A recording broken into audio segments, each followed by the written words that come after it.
அடுத்ததாக நீங்கள் ஆவலுடன் எதிர்பார்த்த நம்ம மருதமலை குருஜி ஐயாவுடைய ஃபீச் இருக்குது, அவருடைய வகுப்பு இருக்குது. இங்கே இருக்கவங்க வந்து கலந்துக்கிறதா இருந்தால் கலந்துக்கலாம். இதே இடத்துல தான் காலையில் 10 மணிலேருந்து 5 மணி வரைக்கும் நடக்குதுங்க. இது வந்து பார்த்திங்கன்னா 3 வகுப்பு, 3 மாதத்தில் ஒரு நாள் நடக்குங்க. இந்த வகுப்பில் வந்து பார்த்திங்கன்னா தாந்திரிகம் மாந்திரிகம் அப்படிங்கிற ஒரு வகுப்புங்க. கட்டணம் வந்து 2000 ரூபாங்க. காலை மாலை தேநீர் மதிய உணவு உட்பட. மருதமலை குருஜிக்கிட்ட இந்த வராகி தீட்சை வாங்கி இந்த கலையை கற்றுக்கிட்டவங்க இன்றைக்கி தமிழ்நாட்டில் நம்பர் 1 ஜோதிடர்களாக இருக்காங்க. அதில் நம்ம தம்பி ரத்னகுமார் இருக்கா, அப்படி அடுத்தது நம்ம தம்பி பிரகாஷ் இருக்கா, அப்படி நம்ம அவினாசி ஜோதிலிங்கம் எல்லாருமே இருக்காங்க. உங்களுக்கு இந்த அரிய வாய்ப்பு நம்ம ஃபேஸ்புக்கு யூடியூப்பில் விளம்பரம் கொடுத்துருக்கோம். இதில் வந்து 30 சப்ஜெக்ட் 15 சப்ஜெக்ட் கொடுத்துருக்காரு. நீங்கள் மாந்திரிகம் தாந்திரிகம் நீங்களாகவே அதை பலன் செய்யலாம், அதுக்குண்டான குறிப்பும் கொடுத்துருக்காரு. போன மாதம் அதுக்கு முந்தின மாதம் இந்த பஞ்சபட்சி பற்றி ஒரு குறிப்பு கொடுத்துருந்தாரு. உலக நாடுல முக்கியமாக தமிழர்கள் எங்கெல்லாம் இருக்காங்களோ அவங்க எல்லாருமே ஃபோன் பண்ணி வாங்கினாங்க. எல்லாமே இலவசமாக தான் கொடுத்தாரு. சரிங்களா? இனிய வணக்கங்கள் கூறி, ஈரோடு பள்ளிப்பாளையம் குரு ஜோதிட ஆராய்ச்சியாளர் சங்கத்தின் சார்பில் வந்து 119வது கருத்தரங்கில் கலந்து கொள்வதில் மிக மகிழ்ச்சி அடைகிறேன். ஏற்கனவே சொன்னது ஜோதிடம்ங்கிறது மிகப்பெரிய ஒரு விஷயம். அந்த மிகப்பெரிய விஷயம் வந்து எல்லாத்து கையிலையும் கிடைக்காது. கிடைத்தவர்கள் அவர் தான் மட்டும் வச்சுட்டு ரகசியமாக வச்சுட்டு இருந்தது அந்த காலத்தில் இருந்தது. இப்போ ஒரு சில வீரர்கள் வெளிப்படையை சொல்ல ஆரம்பிக்கிறாங்க. நம்ம ஐயா ஒருத்தர் அவர்கிட்ட பேசிகிட்டு இருந்து ஒரு வட்டமாக ஒரு கட்டை போட்டு வேலை வச்சுருக்காரு. அவர் ஆனால் தான் கண்டுபிடிச்சி பலன் கண்டுபிடிச்சி மற்றவங்களுக்கு சொல்லிக் கொடுக்குறக்காக வந்திருக்காரு. அப்போ என்னென்னா ஒரு விஷயம் வந்து வெளியே வரணுங்கிற ஒரு விஷயம் இருக்குது. அப்போது எல்லாத்துக்கும் கிடைக்காது. அப்படி உயர்திரு டாக்டர் விஜய் பூபதிராஜன் அவர்கள் வந்து இப்போது நிகழ்ச்சிகள் ஏறக்குறைய நீண்ட காலமாக வந்து நிகழ்ச்சிகள் நடத்தி இவர் நிறைய மாணவர்கள் உருவாக்குதல் எல்லாத்தையும் ஆசிரியர்களை உருவாக்கி எல்லாம் மாணவர்கள் உருவாக்கி இவர் ஆசிரியர் உருவாக்குறது இவரோட வேலை போல் இருக்குது. நிறைய எல்லாருமே ஆசிரியர்கள் குருவாயிட்டார்கள். குருவில் வந்தவர்கள் பூரா குருவாயிட்டாங்க போல் இருக்குது. அப்படி தான் ஒரு விதி. அப்போது அற்புதமான ஒரு விஷயமா வந்து எங்கே நடைபெறக்கூடிய இடமோ அங்கே தான் நடைபெறும். இது மாதிரி ஏறக்குறைய பக்கத்தில் வந்து ஒரு பள்ளிப்பாளையம் அப்படிங்கிற ஒரு சாதாரண விஷயம் இல்லை. நல்ல அற்புதமான இடத்துல நிகழ்ச்சி நடக்குது. பள்ளிப்பாளையம்னா பள்ளினா ஸ்கூல் தானே அது. அப்போது நல்ல ஒரு அமைதியான இடம். பக்கத்தில் கணபதியில் ராஜ கணபதிங்கிற ஒரு கோயில் பக்கத்தில் இருக்கக்கூடிய இடம்.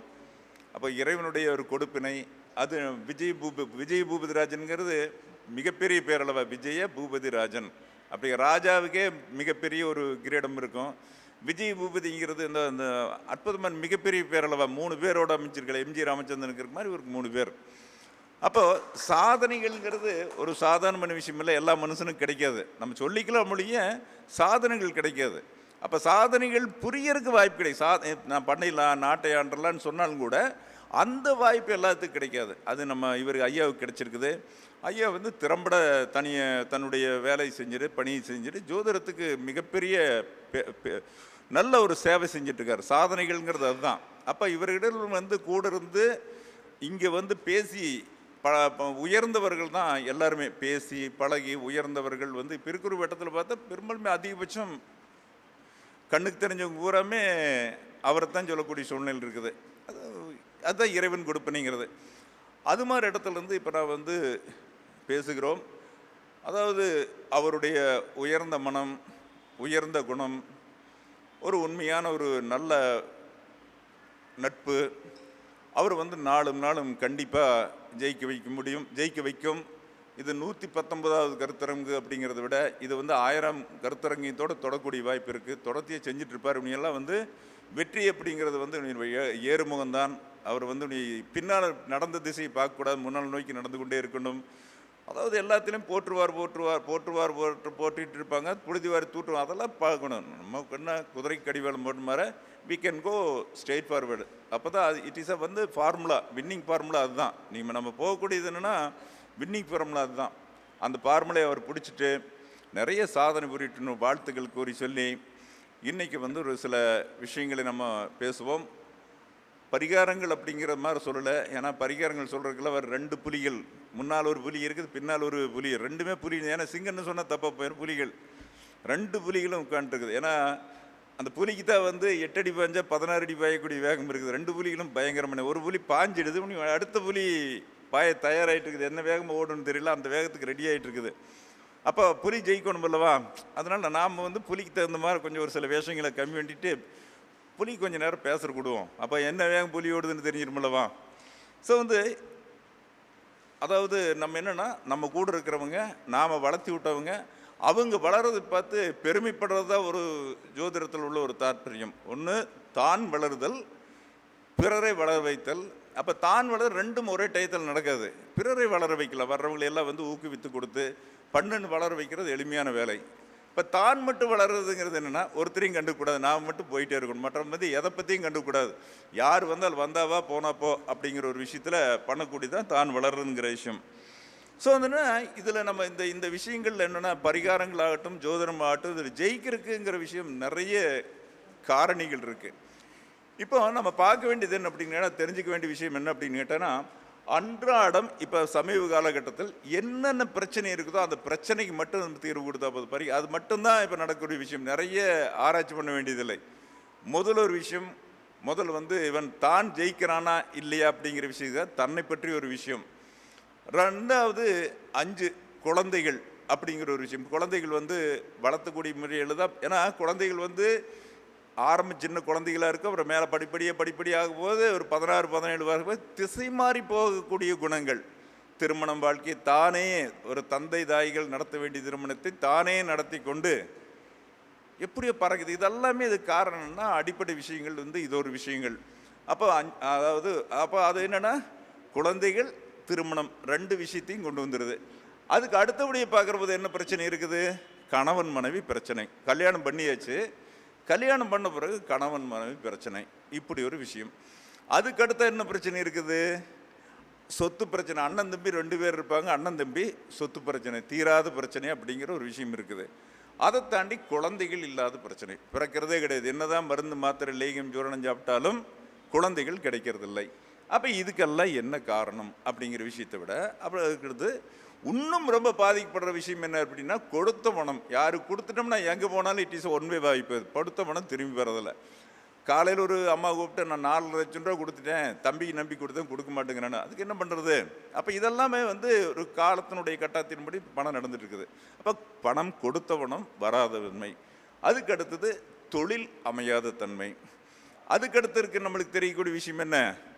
பணம் நம்ம சம்பாதிக்கிறதில்ல, பணம் சம்பாதிக்கிறது இல்லை. அப்போ தொழில் அமையாதது, பணம் வந்து சம்பாதிக்கிறோம், எல்லாம் போயிடுது. இதுதான் பேசிக்கான விஷயத்தில் அன்றாடம் ஜோதிடர்கள் வந்து அணுகக்கூடிய பிரச்சனை. இந்த பிரச்சனைகள் தான் நடந்துட்டு இருக்கு, வேறு பிரச்சனைகள் ஒன்றும் இல்லை.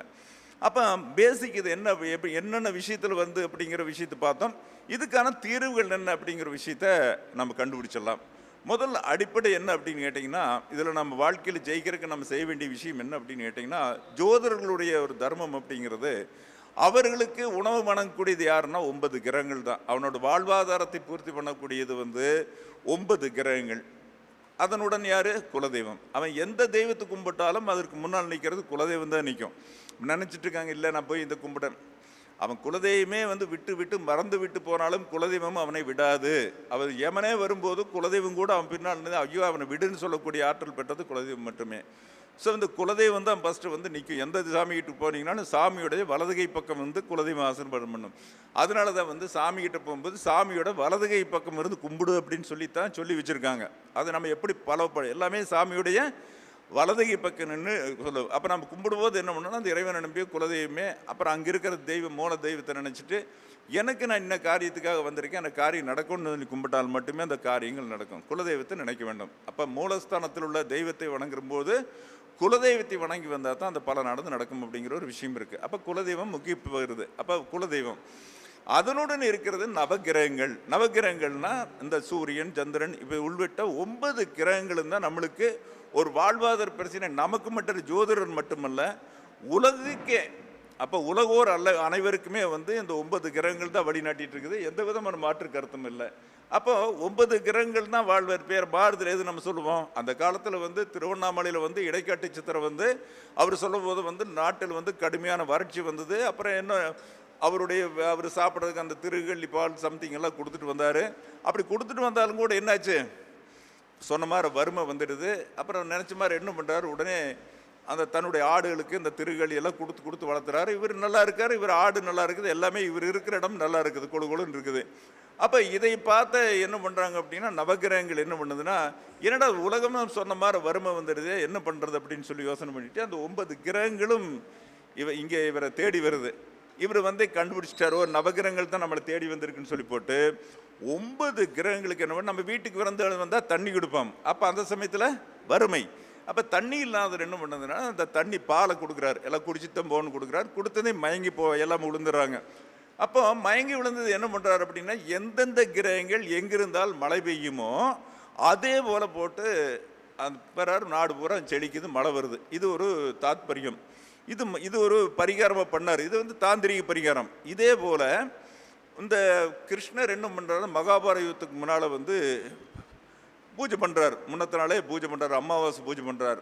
அப்போ சதுர்த்தசி அன்னைக்கே இன்னும் உட்காந்து பூஜை பண்ணுறார். பூஜை பண்ணதையும் என்ன பண்ணார், பண்ணிட்டு இருக்கார். உடனே சூரியன் சந்திரன் 2 பேர் வந்துடுறாங்க. வந்துட்டு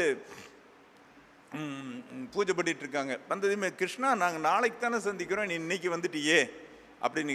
எப்போ நீங்கள் யார் இப்போ வந்துட்டீங்கல்ல அப்படின்னு சொல்லி ஒரு தந்திரங்கள். இது போல் இது ஒரு தந்திரம். அதே மாதிரி திருவிளையாடல அந்த பழம் சுற்றி வந்து பூமியை சுற்றி வர்றது, அப்பனை சுற்றி வர்றது, பழத்து, இதெல்லாமே தந்திரங்கள் தான். இது வந்து என்னென்னா ஒவ்வொரு காலகட்டத்திலையும் தந்திரங்கள் இருந்திருக்கு. தந்திர சூழ்நிலைகளில் இந்த தாந்திரிக பரிகாரங்கள் அப்படிங்கிற விஷயம். ஆனால் இருந்தாலும் கூட தாந்திரிக பரிகாரத்துக்கு ஒரு சில நம்மளுக்கு வந்து இயம நியமங்கள் தெரியணும், அந்த ஒழுக்கத்தை விட தெரியணும். அப்போது ஃபஸ்ட்டு என்ன பண்ணுறோம் அப்படின்னு கேட்டிங்கன்னா, வீட்டில் நம்ம பொதுவாக ஏற்றுறது தாந்திரிக பரிகாரங்களில் இதில் ஜெயிக்கிறதுக்கு நம்ம என்ன பண்ணணும் அப்படின்னு கேட்டால், விளக்கு ஏற்றுதல் அப்படிங்கிற ஒரு விஷயம். அப்போ விளக்கு ஏற்றுனாலே அந்த தெய்வம் வந்துடும். முதல் இடத்தையுமே வந்து நம்ம பூஜை ரூமில் வரணும், முதல் இடத்தையுமே விளக்கை ஏற்றணும். விளக்கை ஏற்றும் போது நம்ம வணங்கக்கூடிய தெய்வம், குலதெய்வம், இஷ்ட தெய்வம் எல்லாம் கண்டிப்பாக வந்துடும் அப்படிங்கிற ஒரு விஷயம் இருக்குது. அப்போ விளக்கு ஏற்றியாச்சு, தெய்வம் வந்தாச்சு. தெய்வம் வந்த பிறகு என்ன பண்ணலாம், நம்ம செய்யக்கூடிய வேண்டிகள் பூஜைகள் எல்லாமே பண்ணலாம். ஆனால் பெரும்பாலும் என்ன பண்ணுறாங்கன்னா, அந்த தெய்வத்துக்கு படம் வச்சு அதுக்கு பூக்கள் போட்டு எல்லாம் ரெடி பண்ணிட்டு கடைசியில் தெய்வம் ஏற்றுறாங்க. அப்படி ஏற்றக்கூடாது. தாந்திரிக பரிகாரங்கிறது இறைவன் ஜோதி வடிவானவன், சொற்றினை வேதியன் ஜோதிவானவன். அப்போ ஜோதி வடிவான இறைவனை நம்ம விளக்கேற்றி வச்சு அவர் இங்கே வர வச்சு பூஜை பண்ணுறது தான் தாந்திரிகம். அப்போ வந்து ஒரு பூஜை பண்ணும்போது இறைவனுடைய பார்வையில் பூஜை பண்ணும்போது அது நடக்கும். இது தாந்திரிக பரிகாரத்தினுடைய முதல் படி இதுதான். அப்போ வந்து இறை வழிபாடுங்கிற விஷயத்தில் விளக்கேற்றி வச்சுக்கணும். அப்புறம் ரெண்டாவது, நீங்கள் என்ன வேணாலும் அலங்காரம் பண்ணுங்கள், போடுங்க, எல்லாம் பண்ணுங்கள், சாம்பிராணி பார்த்து எல்லாமே செஞ்சுட்டு அப்புறம் அந்த இறைவன் துணை இல்லாமல் செய்யக்கூடிய விஷயங்கள் எதுவுமே பலிதமாக தெரியணும். அப்போ இறைவன் தான் வந்து எல்லாத்துக்கும் மூலவன் அப்படிங்கிறது நமக்கு தெரிஞ்சணும். அப்போ வந்து நம்ம சொல்லக்கூடிய விஷயங்கள் பூரா இறைவன் பார்த்து கொண்டிருக்கிறான், இறைவன் நம்மளை பார்த்து கொண்டிருக்கிறான், இறைவன் நம்முடைய இருக்கிறான்ங்கிற ஒரு பயம் வேணும், அந்த பக்திங்கிற ஒரு விஷயம் இருக்கும். அப்போ குழந்தையும் தெய்வம் இங்கே கொண்டாடும் இடத்துல அப்படிங்கிறனால, அப்போ குழந்தையும் தெய்வன் எவ்வளோ ஒரு பிரியப்பட்டு பாசப்பட்டு நீங்கள் மந்திரங்கள் சொல்கிறீர்களோ சொல்ல சொல்ல சொல்ல சொல்ல அந்த தெய்வம் வந்து அடிக்கிறீங்க. நீங்கள் மந்திரங்கள் சொல்ல சொல்ல 108, 1008, 5008, 10,008, லட்சத்தெட்டு சொல்ல சொல்ல சொல்ல சொல்ல தெய்வம் உங்கள் கூடவே இருந்து கொண்டே இருக்கும். தெய்வம் இல்லாத இடமில்லை. இங்கே கும்பிட்டுருந்தா இங்கே தெய்வம் வரும். எங்கே கும்பிட்டாலும் தொடர்ச்சியாக ஒரு 48 நாள் தொடர்ந்து பூஜை பண்ணோம்னா அந்த இடத்துல அந்த தெய்வமானது வந்து உட்காந்து நல்ல வழிகாட்டக்கூடிய ஆற்றலை எல்லாம் பண்ணும். ஸோ வந்து நம்ம வழிபாடக்கூடிய விஷயத்தில் வந்து நமக்கு பண்ண வேண்டியது அடிப்படை தாந்திரிக பரிகாரத்துக்கு விளக்கேற்றுதல். அதே போல் நம்மளுக்கு வந்து அந்த உபாசனை தெய்வங்கள் என்ன உபாசனை நம்ம யாருக்கிட்ட வாங்கியிருக்கோமோ, இப்போ நான் பெரும்பாலுமே வந்து வராகி உபாசனை ஒரு 25 வருஷமாக மக்களுக்கு நிறைய கொடுத்துருக்கோம். அப்போது ஏதாவது ஒரு தெய்வம் நம்மளுக்கு உச்சிஷ்ட கணபதி கொடுத்துருக்கோம். அதை வந்து ஏதாவது ஒன்று நம்மளுக்கு வச்சுக்கணும். யார் எந்த குருக்கிட்ட வாங்கியிருந்தாலும் கூட அந்த வழிபாடு நம்மளுக்கு முக்கியம். இது எல்லாமே எத்தனை மணிக்குள்ள முடிஞ்சிடணும்? 6 மணிக்குள்ள முடிஞ்சிடணும். 6 மணிக்கு பிறகு எது பண்ணணும், வழிபாடு வேலைகள்லாம் எல்லாமே முடிச்சிடணும். 6 மணிக்கு பிறகு நம்முடைய வேலைகளை சேர்க்கணும். அப்போ வந்து அவன் இறைவனை வழிபடுறதுக்கு நைட்டு 3 மணியிலிருந்து பண்ணணும். ரெண்டாவது, இது முதல் அடிப்படை விஷயம், தெய்வத்தை கூப்பிட்டாச்சு, தெய்வம் வந்தாச்சு, பூஜை பண்ணியாச்சு, எல்லாம் பண்ணியாச்சு. இதற்கு பிறகு தான் அடுத்த வேலையை ஆரம்பிக்கணும். அடுத்த வேலை என்னென்னா, குளிச்சு முடிச்சா எல்லாம் பண்ணியாச்சுன்னு ஃபஸ்ட்டு பூஜை முடிஞ்சதுமே இறைவனை கூப்பிட்டு ஒரு நன்றி சொல்லிட்டு அந்த தண்ணி பிரசாத தண்ணி நம்ம குடிக்கணும். பிரசாத தண்ணி குடிச்சிட்டோம்னா அந்த பூஜையில் வச்ச தண்ணி வந்து நம்ம தேங்காய் உடைச்சிக்கணுமா தேங்காய் தண்ணி குடிச்சிக்கலாம், அல்லது தண்ணி தீர்த்தம் வச்சிருந்தா எடுத்து ஒரு 3 தடவை எடுத்து குடிச்சிக்கலாம். அப்போ என்னென்னா, அந்த தெய்வத்தோடைய மந்திரம் சொல்லப்பட்ட அந்த பூஜையில் உள்ள நீரானது நம்ம உடம்பில் இறங்கி நம்ம உடம்பில் தெய்வ சக்தி, தெய்வ ஆற்றல் வந்துடும். இது ஒரு அடிப்படையான விஷயம். தெய்வ ஆற்றல் நம்மளுக்கு வந்தாச்சு, தெய்வ சக்தியும் வந்தாச்சு, வாங்கியாச்சு. அப்போ இது எல்லாமே பேசிக்கான விஷயந்தான். ஒவ்வொரு சின்ன சின்ன விஷயமே இருக்குது. இப்போ வந்து காளி வழிபாடுங்க. காளி வழிபாடு பெரிய விஷயமே கிடையாது. நைட்டு 10 மணிக்கு தூங்க போகிறபோது உட்காந்துட்டு இந்த மோதிர விரலை வந்து ஒரு டம்ளரில் வச்சுட்டு ஓம் காளி ஜெய் காளி ஜெய் ஜெய் காளி, இவ்வளோதான் இது மந்திரம். அது ஓம் காளி ஜெய் காளி ஜெய் ஜெய் காளி. இந்த மந்திரத்தை சொல்லிவிட்டு ஒரு 108 ரூபா சொல்லிவிட்டு தண்ணி குடிச்சிட்டு படுத்துக்குங்க. தினம் செஞ்சு பாருங்கள். அப்போ அது என்ன நடக்குதுன்னு மட்டும் சொல்லுங்கள். அப்போ அதாவது நம்ம வந்து நம்ம ஒரு புகழுக்காக சொல்கிறதோ, நீங்கள் என்னை புகழணுங்கிறதுக்காக சொல்கிறதும் கிடையாது. இதை வந்து நம்ம செஞ்சு பார்க்கும்போது தான் அந்த தெய்வம் நம்முடன் இருக்கிறது நம்மளுக்கு தெரியும். நம்ம காரியங்கள் நம்ம எப்படி இருக்கிறோம், இது நாள் வரைக்கும் இருந்ததுக்கு ஒரு புதிய வாழ்க்கையை வந்து அவங்க தர்றாங்க அப்படிங்கிறது அப்போ தான் நம்மளுக்கு புரியும். அது வரைக்கும் நம்மளுக்கு புரியவே புரியாது. அப்போ அந்த தண்ணி வச்சு கும்பிடுறோம், நம்ம மோதிர விரலை வச்சு தண்ணிக்குள்ளே வச்சுட்டு கும்பிடுறோம். வேறு விளக்கு வச்சோமா, தீபம் வச்சோமா, தீபம் கிடையாது. நைட்டு ஒரு 10 மணிக்கு எல்லாம் ரெடியாக இருக்கும். ஒரு பூஜை ரூமில் உட்காந்துட்டே வேணாலும் பண்ணலாம், எங்கே வச்சுட்டு வேணாலும் பண்ணலாம், இப்போ இதே இடத்துல வச்சுட்டு கூட பண்ணலாம். பண்ணும்போது என்னென்னா எல்லாமே இறைவனுடைய மந்திரங்கள் சொல்லப்பட்ட ஒரு புஷ்பமாகட்டும், அதில் உள்ள நெய்வேத்தியங்களாகட்டும் எல்லாமே வந்து ஒரு கலச வைக்கணும், அதுதான் சக்தி வருது அப்படிங்கிற விஷயம். இது வந்து தந்திரத்தினுடைய ஒரு நிலை, ஆன்மீக நிலை. அப்போ இதெல்லாம் பண்ணி ரெடி பண்ணி வச்சுருந்தா தான் நீங்கள் இப்போ தெய்வத்தில் இதில் வந்து நீங்கள் ஒரு 10,008 மந்திரம் போட்டாச்சு, பூ போட்டாச்சு, அப்போ இதில் இந்த கையில் வந்து தெய்வத்தோட சாநித்தியம் இருக்கும். அப்போ நீங்கள் இது ஒருத்தருக்கு விபூதி எடுத்து கொடுக்கும்போது அவங்க சுலபமாக ஜெயிச்சிருவாங்க. அங்கே இருக்கிற எந்த பொருளை கொடுத்தாலும் வேலை செய்வாங்க. ஒரு நீண்ட காலத்துக்கு முன்னால் நம்ம வராகி ஹோமம் பண்ணிகிட்டு இருந்தோம். ஒரு 15 வருஷம் இருக்கும். ஒருத்தருக்கு நான் கொடுத்துட்டு வந்துட்டேன். அவங்க அந்த ருத்ராட்சம் வந்து ஒத்தையே ரெடி பண்ணி ஒரு 10-20 ருத்ராட்சங்களை பூஜையில் போட்டு ரெடி பண்ணி வச்சுட்டு வந்தாச்சு. அப்புறம் ஒருத்தருக்கு மனநலம் சரியில்லை, என்னன்னே தெரியல. அவங்களே என்னென்ன எல்லா டாக்டர்கிட்டும் போய் பார்த்துருக்காங்க, எது பார்த்தும் அவருக்கு என்ன வியாதின்னு கண்டுபிடிக்க முடியல. அப்புறம் என்ன ஆச்சுன்னா கண்டுபிடிக்க முடியல. நம்ம நண்பர்கிட்ட நான் பூஜை பண்ணி வராகி பண்ண அந்த மாலை இருந்தது, இந்த ருத்ராட்சம் இருந்தது. அந்த ருத்ராட்சத்தை எடுத்து கொடுத்து கட்டி விட்டார். அவருக்கு கட்டினதையுமே 3 மாதமாக கண்டுபிடிக்க முடியாத அவரோட உடல்நிலை என்னன்னே தெரியல, நார்மலுக்கு வந்திருக்குது. அப்போது இந்த பொருள்கள், தாந்திரிக பொருள்களில் ஒவ்வொரு பொருள்களுக்கும் ஒரு சக்தி உண்டு. ருத்ராட்சம்லாம் மிகப்பெரிய விஷயம். இதெல்லாம் இருக்கிறதுல வந்து நம்பர் 1 மாலையாகட்டும், ருத்ராட்சத்துக்கு கழுத்தில் போடுறதாகட்டும், ஜபங்களுக்காகட்டும், நீ பாக்கெட்டில் வச்சுட்டு இருந்தாவே சகல தோஷம் போகும். அப்படிப்பட்ட ஒரு ஆற்றல் பெற்றதான் வந்து ருத்ராட்சம். அப்போ நம்ம என்ன பண்ணிக்கிறோன்னா எல்லாமே நம்மளுக்கு ஒரு கேர்லெஸ். மற்றவங்களுக்கு நம்ம எது செய்கிறோமோ செய்ய முடிய, நம்மளுக்கு வரும்போது அதில் வந்து வழிபாட்டு மாற்றல் வந்து சூச்சங்கள் பரிவாக நம்ம வச்சுக்கிறோம். ஸோ வந்து இதெல்லாம் மாத்திரக்கு தயாராகிக்கணும். அதுக்கு அடுத்தது நம்ம பண்ணக்கூடிய முறையில் பூஜை ரூம் பரிசுத்தமாக இருக்கணும். பூஜை ரூம் வந்து சுத்தமாக இருக்கணும். பூ வச்ச காஞ்சு போன பூவோ வாடி போன பூவோ எதுவும் இருக்கக்கூடாது. விளக்குகள் தினசரி துலக்கப்பட்டு பளிச்சுன்னு இருக்கணும். திரிகள் புதிதாக மாற்றப்பட வேண்டும். அந்த போட்டோக்கள் வச்சுருந்தோன்னா வாரத்தில் ஒரு முறையாவது சுத்தமாக பளிச்சுன்னு நல்லா துடைக்கணும். நீங்கள் எவ்வளவுக்கு எவ்வளவு நீங்கள் நீட்டாக வச்சுருக்கீங்களோ அதே மாதிரி அந்த நல்ல ரூமுக்குள்ளே ஒரு நல்ல வாசனையான அத்தரை வந்து போட்டுக்கணும். அப்போ தான் வந்து ரூம் வந்து பிரகாசமாக இருக்கும், நல்லாவே இருக்கும். அப்போ என்னென்னா குழந்தையும் தெய்வம் கொண்டாடும் இடங்கள் மாதிரி வச்சுக்கலாம். நல்லா இப்போ சமீபத்தில் வந்து ஊதுபத்திகள், பெர்ஃப்யூம்ஸ் எல்லாம் நல்லா வருது. இந்த கச்சக்காளின்னு ஒரு சென்ட் ஒன்று வருது, அத்தர் ஒன்று வருது. தண்ணியில் கழிச்சி அந்த ரூமுக்குள்ளே தொளிச்சுட்டிங்கன்னா ரூம் பூரா கோயிலுக்குள்ள இருக்கிற மாதிரி ஒரு உணர்வு ஏற்படும். நீங்கள் கோயிலுக்கு போகும்போது அந்த கோயிலுக்குள்ளே இருக்கிற மாதிரி ஒரு உணர்வு பண்ணும். இது ஒரு அற்புதமான ஒரு சின்ன விஷயம். அது நம்ம பெரிய விஷயம்னு சொல்ல முடியாது. அது மாதிரி வாங்கின ஊதுபத்தி தண்ணியில் நினச்சி பற்ற வைங்க, ரொம்ப நேரம் அதிகமாக இருக்கும், அதோட வீரியத்தன்மை கம்மியாக இருக்கும், நம்ம மனம் நல்லா இருக்கும். அந்த காட்டு மூக்கில் ஏறக்கூடிய நெடிகள் ஏறாது. இதெல்லாம் தெரிஞ்சுக்கலாம். அப்போ இதுவரை இந்த பத்திகள் வைக்கும்போது ஊதுபத்தி எதுக்கு வைக்கிறோம் அப்படின்னு கேட்டிங்கன்னா, அந்த ஊதுபத்தி வைக்கும்போது அந்த பத்தி அங்கேயே வீட்டுக்குள்ளேயே புகஞ்சுன்னு வச்சுக்கங்களேன், அந்த உள்ளேயே பரவலாகி ஸ்ப்ரெட் ஆச்சு பரவிச்சுன்னா தெய்வ சக்தி, தெய்வ ஆற்றல் அந்த இடத்துல இருக்குன்னு அர்த்தம். அந்த ஊதுபத்தி அப்படியே எரிஞ்சு பற்றி அப்படியே ஊசி மாதிரி போய் வெளியே போயிடுது அப்படின்னா அங்கே தெய்வ ஆற்றல் இல்லை, தெய்வ சாநித்தியம் இல்லை. இப்போ இதெல்லாம் நம்ம வந்து அந்த பத்தி வைக்கிற போதே நம்மளுக்கு தெரிஞ்சிடும். ஊதுபத்தி வைக்கும் போதே, அகர்பத்தி வைக்கும் போதே, அந்த பத்தி வைக்கிற போதே நம்மளுக்கு தெரிஞ்சிடும். இதெல்லாம் நம்ம கண்கூட பார்த்துக்கலாம். அப்போ ஊதுபத்தி வைக்கும்போது அப்படியே உள்ளே பரவிச்சுன்னா தெய்வ ஆற்றல் அந்த வீட்டில் இருக்குது. ஊதுபத்தி வச்சாலும் சரி, சாம்பிராணி வச்சாலும் சரி, பரவலை புகவல்ல அப்படியே வெளியே ஒத்தையை அப்படியே குச்சி மாதிரி போச்சுன்னா அங்கே தெய்வ சாநித்தியம் குறைவாக இருக்குது அப்படிங்கிற விஷயத்தை எடுத்துக்கலாம். ஒன்று ரைட். அடுத்தபடியை பார்க்கும்போது என்னென்னா வழிபாடுகள் இதோடு நிறுத்திக்குவோம், பரிகாரங்கள் ஒரு சில பரிகாரங்களுக்கு வந்துடுவோம். இப்போ குழந்தைகள் அப்படிங்கிற ஒரு விஷயத்திலே பரிகாரங்கள் வந்துடும். குழந்தைகள் அப்படிங்கிற பரிகாரத்தில் வரும்போது இப்போது 18, 20, 22 வந்து கல்யாணம் தானே தேடி கல்யாணம்ங்கிற ஒரு விஷயத்துக்கு வர்றோம். இதுக்கு அடிப்படை விஷயம் மாறு அப்படின்னு கேட்டிங்கன்னா, தாயாரும் தகப்பனார் 2 பேர் தான் காரணம். இந்த பிள்ளை வந்து கல்யாணம் ஆகிறதுக்கு இப்படி போகிறதுக்கு காரணமே வந்து தாயாரும் தகப்பனாரும் தான். அந்த காலத்துலலாம் எங்கள் கிராமத்துலலாம் கூட்டு குடும்பம் அப்படிங்கிற போது வரிசையாக ஒரு 5, 6 குழந்தைகள் இருப்பாங்க. அண்ணன் தம்பி இப்படி ஒரு 7, 8 பேர் இருப்பாங்க. எல்லாம் ஒரே இடத்துல ஒரே ஹாலில் வரிசையாக பாய் பிடிச்சி தூங்கிட்டு இருப்பாங்க. அப்போ எல்லாத்தோட வைப்ரேஷனும் சுவாச காற்றும் ஒரே இடத்துல படுந்து அந்த வீடுங்கிறது ஒரு நல்ல அமைப்பில் இருந்தது. இப்போ என்ன அப்படின்னு கேட்டிங்கன்னா, ஒரு குழந்தை அல்லது 2 குழந்தை அப்படிங்கிறடி அப்பா அம்மா இப்போ எல்லாத்துக்குமே தனித்தனி ரூம். அப்பாவுக்கு தனி ரூமு, அம்மாவுக்கு தனி ரூமு, குழந்தைகள்லேருந்து எல்லாத்துக்கும் தனித்தனி ரூம். இப்போ ஒரு பொண்ணு இருந்ததுன்னா அந்த பொண்ணுக்கு தனி ரூம் விட்டாச்சு. அப்போ தனியாக வளருது குழந்தைகள் வளர தனியாகவே வளருது. ரெண்டாவதுக்கு யாருக்கு அவங்க ஃப்ரெண்டு அப்படின்னா, மொபைலை தவிர யாருமே ஃப்ரெண்டு கிடையாது. முதல்ல வந்து ஒரு மொபைல் தான் எல்லாமே வழிகாட்டியாக இருக்கும். அப்போ மொபைல் தான் இப்போ வழிகாட்டியாக இருக்குது. அப்போ மொபைல் கிடையாது.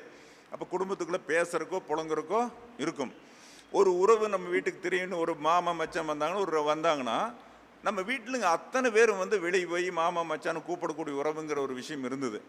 இப்போ என்னன்னா, இப்போ சமீப காலத்துலாம் வந்து வீட்டுக்கு உறவு வந்தாலும் கூட அடி எங்கட வேண்டாம் வந்துட்டானா நம்மளுக்கு வேலை இருக்குதே அப்படிங்கிற மாதிரியும், அவன் வீட்டுக்குள்ளே நுழைஞ்சி வந்த பிறகு என்ன பண்ணுவாங்க அப்படின்னு கேட்டால், அந்த அம்மா வந்து வெளியே உட்கார சொன்னாலும் கூட எங்கள் பொண்ணுக்கான பையனு எல்லாம் பரீட்சைக்கு படிச்சுட்டு இருக்கிறாங்க. அப்போ அந்த உறவு எங்கே போயிடுது பார்த்தீங்களா? வந்தாங்கன்னு ஒரு வருஷம் வாங்க நல்லா இருக்கீங்களா மாமா, நல்லா இருக்கீங்களா அண்ணா, நல்லா இருக்கீங்க மச். அப்போ அந்த உறவு எங்கே இருக்கிறது? அப்போ என்னன்னா மிஷின் மாதிரி வாழ்க்கை ஆடி போச்சு. அப்போ என்னன்னா யாருக்குமே தொடர்பு, அப்பனுக்கும் தொடர்பு இல்லை, அம்மாளுக்கும் தொடர்பு இல்லை, எந்த உறவும் வீடு தேடி வருவதில்லை. அந்த காலத்தில் ஒரு கல்யாணம் நிச்சயம் நடக்குது அப்படின்னா வீட்டில் போய் ஒவ்வொருத்தர் வீட்டும் பத்திரிக்கை கொடுக்கக்கூடிய முறை இருந்தது. பத்திரிக்கை வச்சு வெத்தலைவாக்கு கொடுக்க முறை. இப்போல்லாம் ஆன்லைன் மொபைல் எல்லாம் வாழ்க்கை தரம் விஞ்ஞானத்தில் படுவேகம் ஓடிக்கொண்டே இருக்கிறது. அதாவது என்னென்னா, இவங்க நினச்சிட்டு இருக்காங்களுடைய அந்த பாசம்ங்கிறது நேசம்ங்கிறது ஒன்றுமே கிடையாது, கூட பிறந்ததுக்கே கிடையாது, அப்படி ஓடி போயிடுது. அப்போ இதுக்கு பிறகு என்ன ஆகுதுன்னா, கொஞ்சம் கொஞ்சமாக வந்து என்ன பண்ணனா, அப்பா போனார்னா கஷ்டப்பட்டு வேலை செஞ்சுட்டு ஓடி வருவார், அம்மா வேலை செஞ்சுருந்தா கஷ்டப்பட்டு ஓடி போயிட்டு வந்துடுவார். இல்லை அம்மா வேலை செய்யலைன்னா இருக்கவே இருக்குது. இப்போ டிஜிட்டலில் பெரிய ஹை லெவலான டிவிகள்லாம் வந்திருக்கு, ஹைடெக் டிவியெல்லாம் வந்தாச்சு. முதல்ல இருந்த சாதா டிவியெல்லாம் போய் ஹைடெக் டிவி பக்கத்தில் அப்படியே ஒரு குண்டூசி கிடந்தாலும் கூட தெரியும், அது மாதிரி ஹைடெக் டிவி. அதில் உட்காந்துட்டு சீரியல் பார்க்குறதோ படம் பார்க்குறதோ பொழுதுபோக்கு பார்க்குறதோ இருக்கும் மொழியே குழந்தையை கவனிக்கிறதுக்கு அவங்களுக்கு நேரம் கிடையாது, குழந்தையை கவனிக்கிறதுக்கு நேரம் கிடையாது.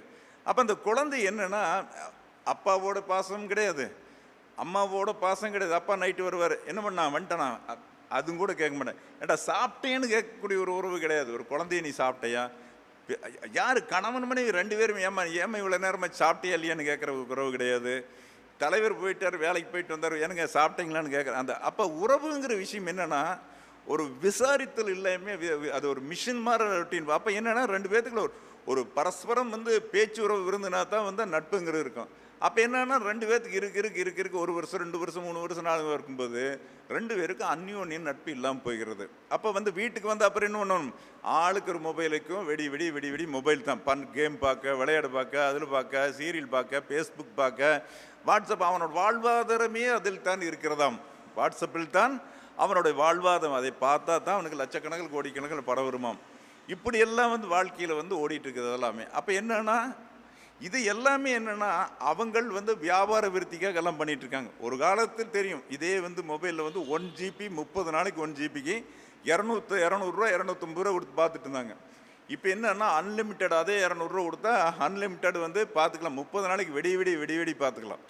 அப்போ இது காலம் இங்கே ஓடி போச்சு. அப்போ என்ன பண்ணோம், நம்ம பூரா என்ன பண்ணுவோம், அம்மா அப்பா பக்கம், பொண்டாட்டி ஒரு பக்கம், என்ன பண்ணுவோம், அம்மாக்காரி என்ன பண்ணுவான், குழந்தையோட அம்மாக்காரி அதில் உட்காந்துட்டு படத்தை பார்க்க, வாட்ஸ்அப் பார்க்க, ஃப்ரெண்ட்ஸுக்கு இருந்தாங்கன்னா அவங்களோட மொக்க போட.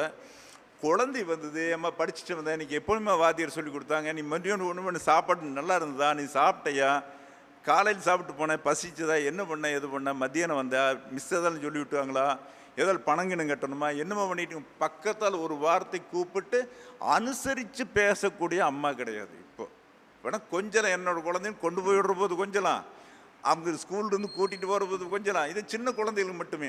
இதே பெரிய குழந்தையான பொழுது அந்த குழந்தைகளை கண்டுக்குவதே இல்லை.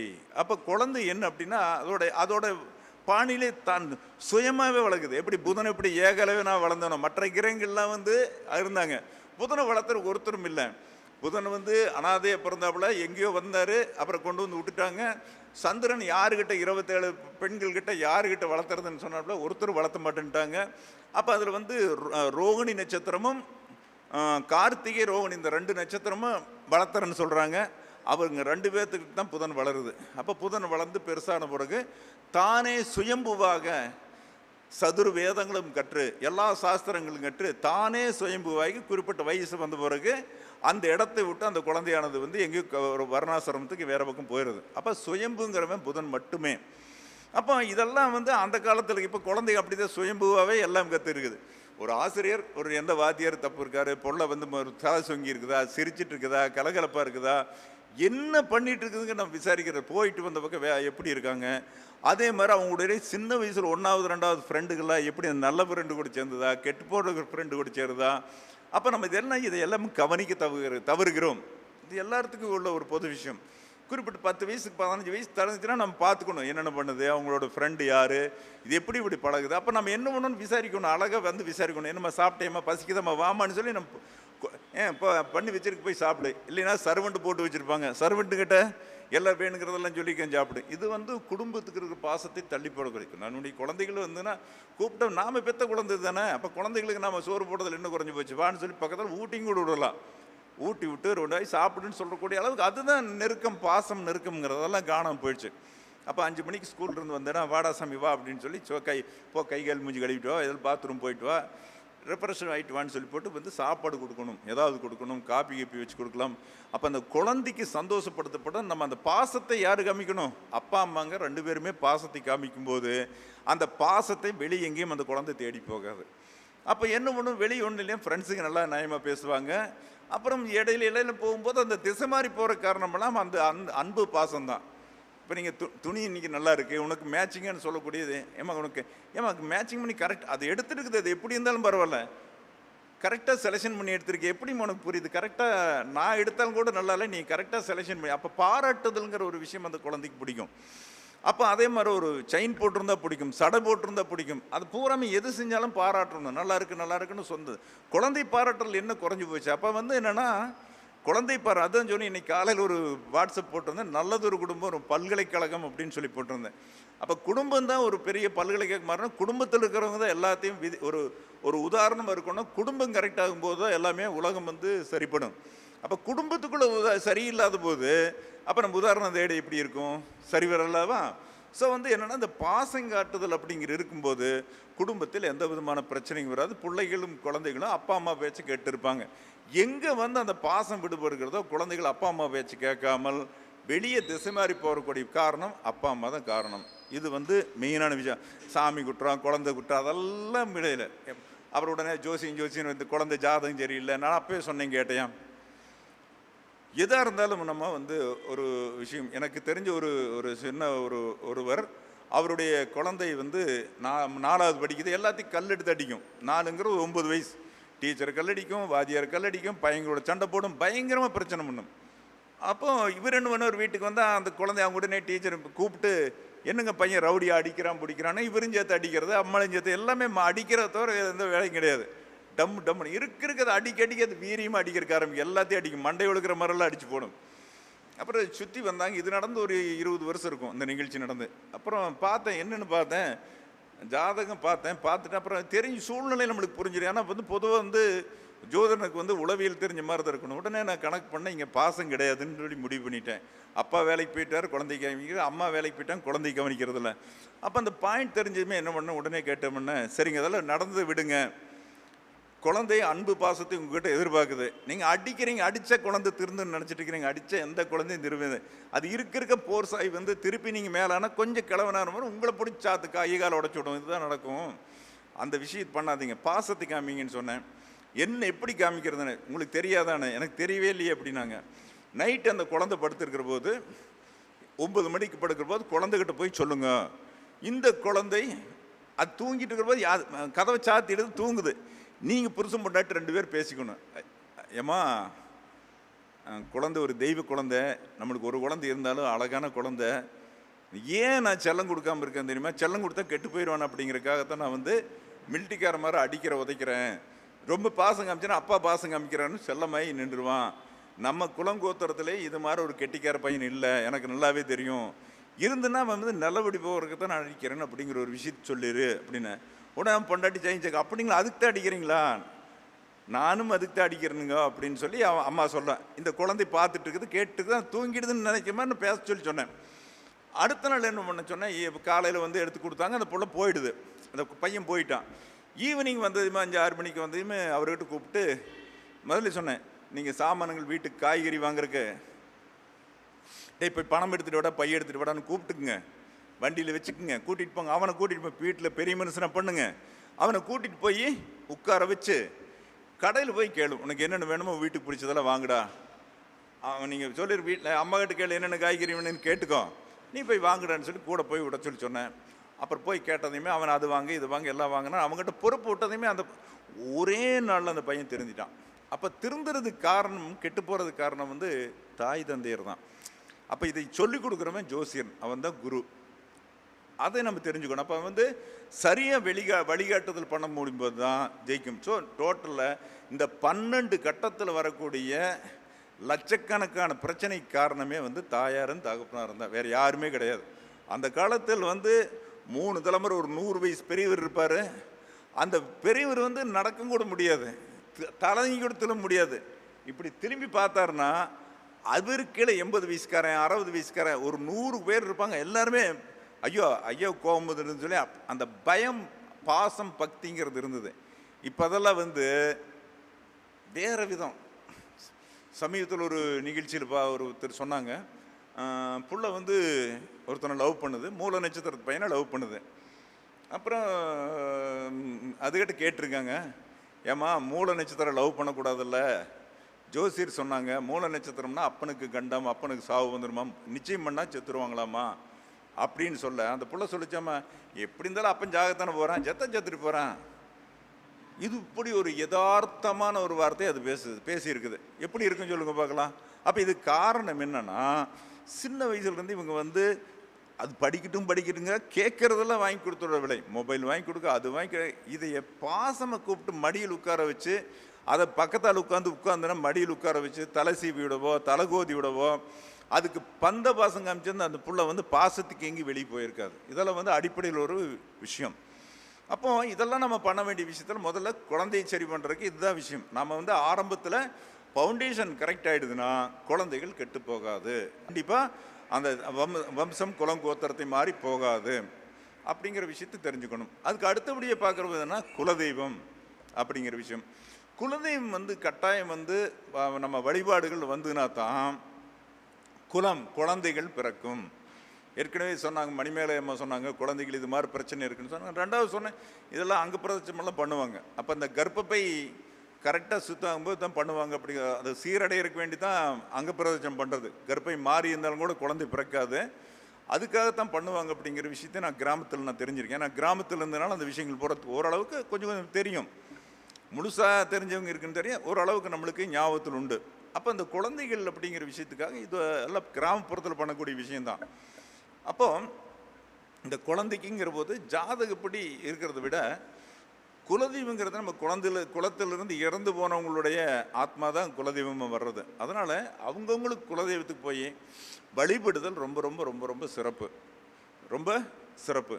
போகும்போது என்னென்னா, இந்த எந்த பொருள் வாங்கினாலும் நம்ம வந்து அந்த காலத்தில் சொல்லுவாங்க, 6 குற்று 100 பிள்ளை, எது பிழைச்சிருந்தாலும் எல்லா பிழைச்சையும் என்னை மன்னித்து என் குலதெய்வமே என்னை காப்பாற்றி என்னையும் என் குடும்பத்தையும் தாய் தந்து அனைவரையுமே செய்யக்கூடியக்காக வண்டி வாகன விதத்தில் எதுலையும் வியாதிகள் வரலாமல், தொழிலில் பிரச்சனை வராமல் 4 நாள் வள, இப்படி எல்லாம் சங்கல்பமெல்லாம் பண்ணுவாங்க, கிராமத்து சங்கல்பங்கள். நம்மளுக்கு என்ன வேணுமோ நாமளும் நல்லா இருக்கிற விஷயத்தை சங்கல்பம் பண்ணி ஒரு பூவை கையில் வச்சு அந்த பூவை சாமிக்கு போட்டிங்கன்னா பேசும். சும்மா கடையில் அப்படியே வாங்கி போட்டுக்கூட அந்த வாங்கி நம்ம தண்ணியில் தொடிக்கணும். கடையில் கட்டினா என்னாகும், அவங்களோட வைப்ரேஷன் அப்படியே போயிடும். நாம் வாங்கி மாலை வாங்கி தண்ணி தொளித்து அப்புறம் ஐயர்கிட்ட கொடுத்து போட சொல்லணும். சங்கல்பம் பண்ணி கொடுத்துடணும் கையில் வச்சு. எல்லாமே அர்ச்சனை பண்ணுற போது என்ன பண்ணுவாங்க, தட்டணத்தை கொண்டு வந்து ஐயர் தட்டத்தை நீட்டுவார். நீட்டுறது என்னமோ நம்ம என்னமோ ஏதோ பயமாக நின்றுட்டு இருப்பான். 2 கையும் தொட்டு அந்த பூவை வந்து பண்ணணும். இல்லையா இப்படி வச்சு இடது கை பிடிச்சி இந்த கை மேலே வச்சு அவங்க அர்ச்சனை குலங்கோத்திரம் நட்சத்திரம் பேர் சொல்லும்போது அந்த நம்ம சொன்ன சங்கல்பமானது அப்படியே அந்த பூவுக்கு போய் சாமிக்கு வைக்கும்போது நம்மளுக்கு பேசும். இப்போ தெய்வத்துக்கு பண்ணணும், குலதெய்வத்துக்கு கட்டாயம் பண்ணணும். அப்போ குலதெய்வத்தில் பண்ண வேண்டியது என்ன, இளநீ வச்சு கும்பிடணும் ப்ளஸ் நல்லெண்ணெய். அப்போ குலதெய்வத்தோட அருள் கிடைச்சாச்சு. அப்போது வீட்டுக்கு வந்துடும். இவ்வளோதான் விஷயம். வீட்டில் வந்து கட்டாயம் விளக்கேற்றணும். தினசரி காலையில் சூரிய உதயத்துக்கு முன்னும் சாயந்தரம் வந்து சூரியன் மறையிறதுக்கு முன்னாலும் கட்டாயம் விளக்கேற்றணும். இதை நம்ம கடைப்பிடிச்சிட்டு வரணும். இப்போ குலதெய்வத்தோட கணக்கும் ஆச்சு. அதுக்கடுத்து இந்த பங்காளிகள் பகையாளிகள் சண்டை, அண்ணன் தம்பி சண்டைக்கு இதுக்கு காரணம் என்னென்னா, பிதிருக்களுக்கு தர்ப்பணம் கொடுக்காதனால தான் வந்து சண்டை சச்சரவு வரும். பிதிருக்கள்னா நம்ம மூதாதையர்களுக்கு தர்ப்பணம் கொடுக்காதனால தான் சண்டை சச்சரவு வரும். இதுக்கு ஒரு பெரிய பிரச்சனையே கிடையாது. அது தர்ப்பணங்கிறது வீட்டில் வச்சு பண்ணாலே போதுமானது. பொதுவாக வந்து இப்போ இந்த புரட்டாசி மாதமெல்லாம் ரொம்ப சிறப்பாக இருக்கும். வீட்டில் வந்து ஒரு 3 இலை, அந்த இலையோட நுனி வந்து சுவற்றை பாட்டுற மாதிரி இருக்கணும் போட்டு, நமக்கு அவங்கவுங்க அசைவமா சைவமாங்கிறதெல்லாம் எனக்கு தெரியாது. அசைவம் சாப்பிட்றவங்களா இருந்தால் அசைவம் போட்டுங்க, இல்லை சைவம்னா வாழைக்காய் இப்போ வச்சு குழம்பு போட்டு, வாழைக்காய் வந்து கறிக்கு ஈக்குவல் அதை போட்டு வச்சு ஒரு 3 இலையில படையில் போட்டு, அப்புறம் நமக்கு வேணுங்கிற ஏதாவது என்னென்ன வைக்கிறோமோ வச்சு தேங்காய் பழம் சூடஞ்சி அம்னில் ஒட்ட வச்சு நீர் விளவணும். அப்போ இப்படி ஒரு 3 தடவை, இப்படி ஒரு தடவை, பத்தியும் அதே மாதிரி இப்படி ஒரு 3 தடவை, இப்படி 3 தடவை, கற்பூரத்தையும் வலது 3 தடவை இடது 3 தடவை காமிக்கணும். சாமிக்கு மட்டும் வலதுபுறம் மட்டுமே காமிக்க வேண்டும். இறந்தவங்களுக்கு வலதுபுறம் இடதுபுறம் காமிக்கணும். சரிங்களா? அப்போ காமிச்சதோடு முடிஞ்சு போச்சு. முடிஞ்சிட்டு அந்த இலையை கொஞ்சம் மறுபடியும் முன்னால் கொஞ்சம் எடுத்து வச்சுட்டு மறுபடியும் இதே மாதிரி நீர் விளவிட்டு இந்த 3 இலையிலையும் வந்து கொஞ்சம் கொஞ்சம் சாப்பாடு எடுத்து போட்டு நம்ம வீட்டு மொட்டை மாடியில் ஒரு இலையை வச்சு அந்த இலையில் வந்து கொஞ்சம் கொஞ்சம் சாப்பாடு 3 இலையில் எடுத்த சாப்பாடு கொண்டு போய் தண்ணி தொளிச்சு விட்டு இலையை வச்சுட்டு நம்ம பிதிருக்களை நினச்சி கூப்பிடணும். இது பண்ணக்கூடிய நேரம் 18 நாளிகையிலேருந்து 24 நாளைக்குள்ளே மத்தியானம் தான் பண்ணணும். காலையில் நேரம் பண்ணால் எடுபடாது.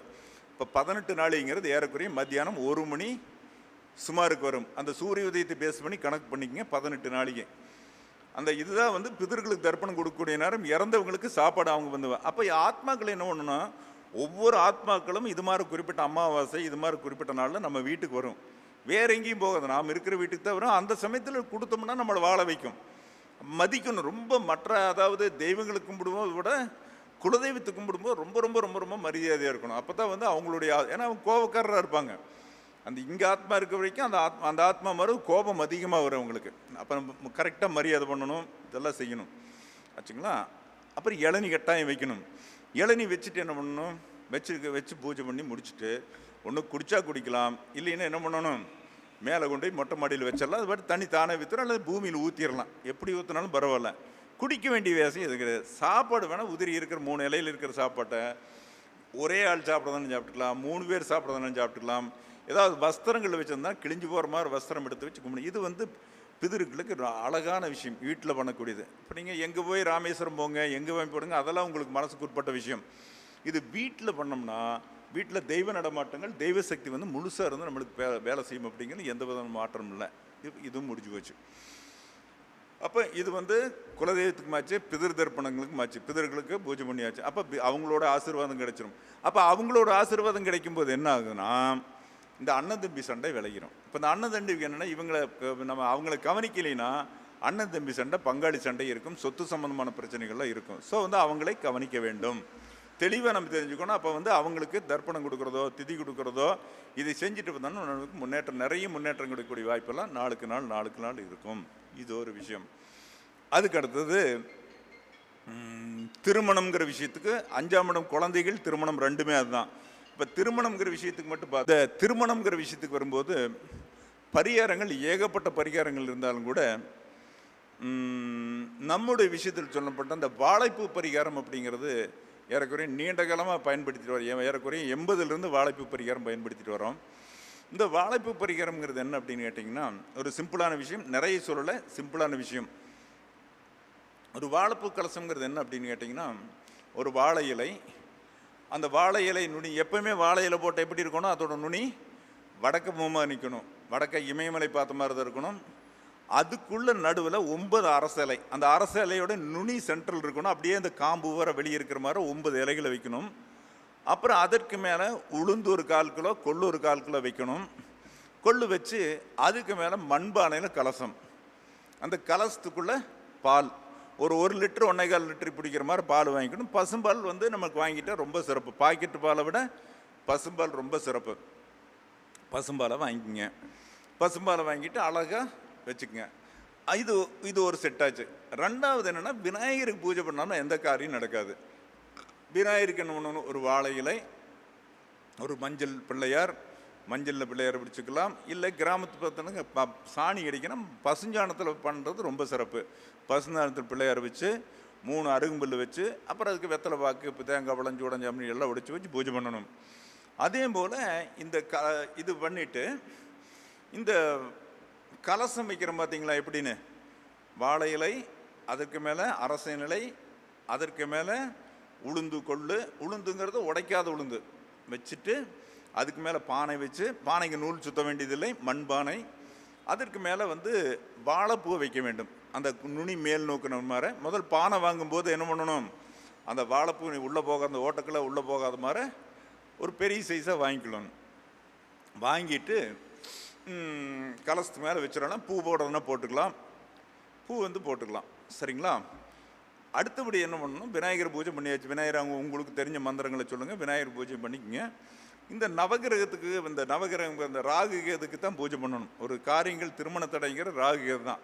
அது எந்தெந்த இடத்துல இருந்தாலும் தோஷங்கள் உண்டு பண்ணும். அதாவது இந்த பரிகாரம் வந்து எந்த வயசானாலும் சரி, 22, 32, 42 எந்த வயசில் திருமணம் ஆகலினாலும் கூட இந்த பரிகாரம் பண்ணணும். இரவு நேரம் ஒரு 7:15 மணிக்கு மேலே பண்ணணும். இரவு 7:15, 8 மணிக்கு பண்ணலாம்.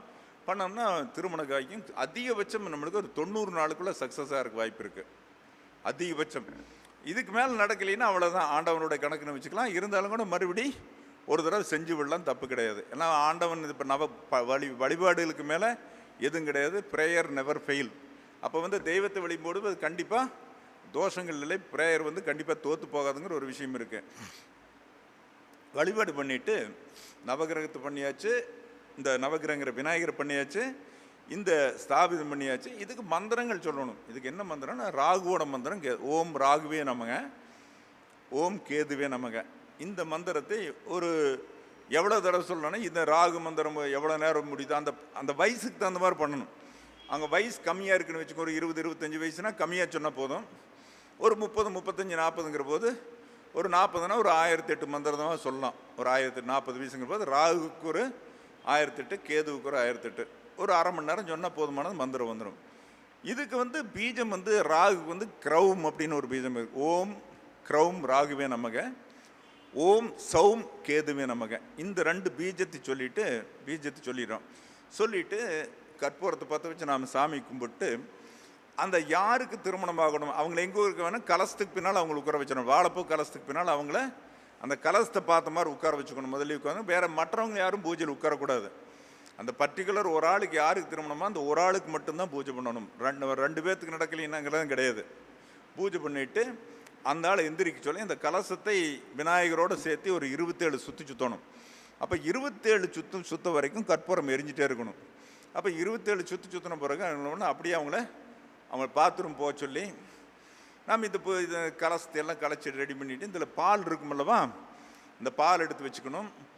இந்த எடுத்து வச்சுட்டு அப்படியே பாத்ரூமில் கொண்டு அவனை சட்டை கிட்டையெல்லாம் கழட்டு சொல்லிவிட்டு அப்படியே அந்த பாலை காலிலிருந்து தலை வரைக்கும் ஊற்றி விட்றணும். ஒரு அரை பாசி பால் ஊற்றிட்டு மிச்சத்தை வந்து ஒரு பக்கெட்டில் ஒரு 10-20 லிட்டரு தண்ணி இருக்கிற மாதிரி ஒரு பக்கெட்டுக்குள்ளே இந்த பாலை ஊற்றிட வேண்டியது. ஊற்றிட்டு இந்த தண்ணி ஊற்றி பையனை பூரா குளிக்க வேண்டியது. பையனோ பொண்ணோ யாராக இருந்தாலும் குளிச்சுட வேண்டியது. குளிச்சுட்டுட்டு அவங்கள என்ன பண்ணணுன்னா, அந்த துணியை அங்கேயே விட்டுட்டு புதுசாக போய் வேறு துணியை மாற்றிட்டு பூஜை ரூமுக்கு போய் சாமி கும்பிட்டு விபூதி வச்சுட்டு வந்துட வேண்டியது. அதுக்குள்ளே இவங்க என்ன பண்ணணும், இங்கே இருக்கிற பொருளை பூரா பேக் பண்ணி வெளியே கொண்டு வச்சு அந்த வாழைப்பூவை மட்டும் கையில் வச்சுக்கணும். வாழைப்பூவை மட்டும் கையில் வச்சுக்கணும். கையில் வச்சுட்டு நைட் தூங்குற போது என்ன, இந்த வாழைப்பூவை வந்து தன்னோட உடம்புல கட்டி பிடிச்சிட்டு படுத்துக்கணும். கட்டி பிடிச்சிட்டு படுத்துட்டு அடுத்த நாள் காலையில் நேரத்தில் கொண்டு போய் பக்கத்தில் அவங்க வீட்டில் மாடு இருந்துன்னா மாட்டுக்கு அதை 2-3 வெட்டி கொடுத்தா அந்த மாடு சாப்பிட்ரும். அந்த சாப்பிட்டதுன்னா தோஷம் போயிடும். அவ்வளோதான் விஷயம். அப்புறம் என்ன பண்ணுன்னா வேலை முடிஞ்சது. அப்புறம் கல்யாணம் எப்போ வேணாலும் உடனே அலைன்ஸ் வர்றதுக்கு ஆரம்பிச்சிருவாங்க. என்ன தோஷம்னே சொல்லக்கூடாது. வழிபாடு பண்ணுறோம், காரியம் நடக்கும், அவ்வளோதான். தோஷ தோஷம்னே நம்ம வாயில் வரக்கூடாது.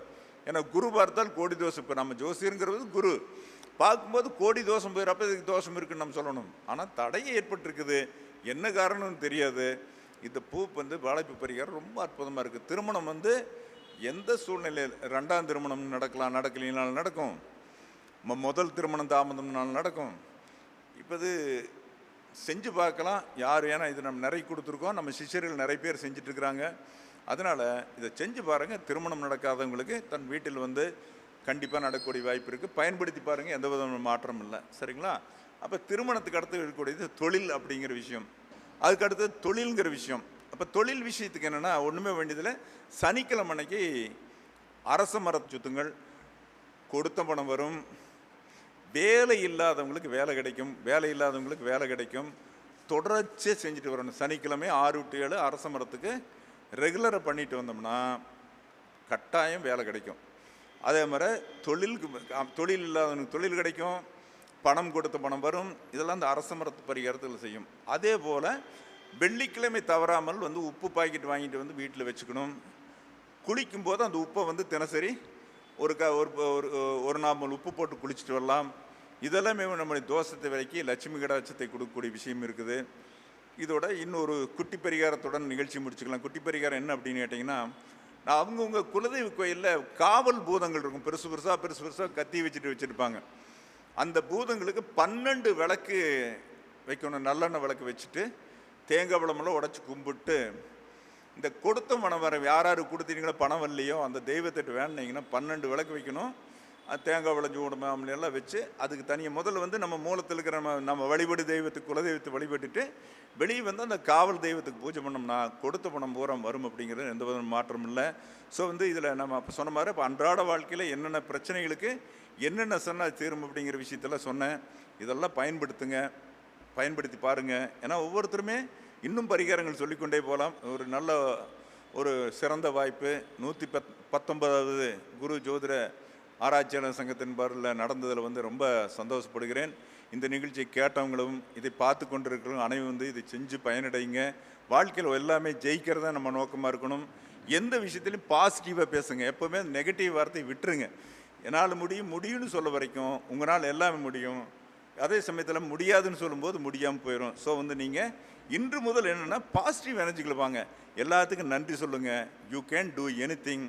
நான் வணங்கக்கூடிய வராகி உன்னையுடைய பரிபூர்ண கடாட்சம் உங்கள் அனைவருக்கும் கிடைக்கட்டுன்னு சொல்லி வாழ்த்துகிறேன்.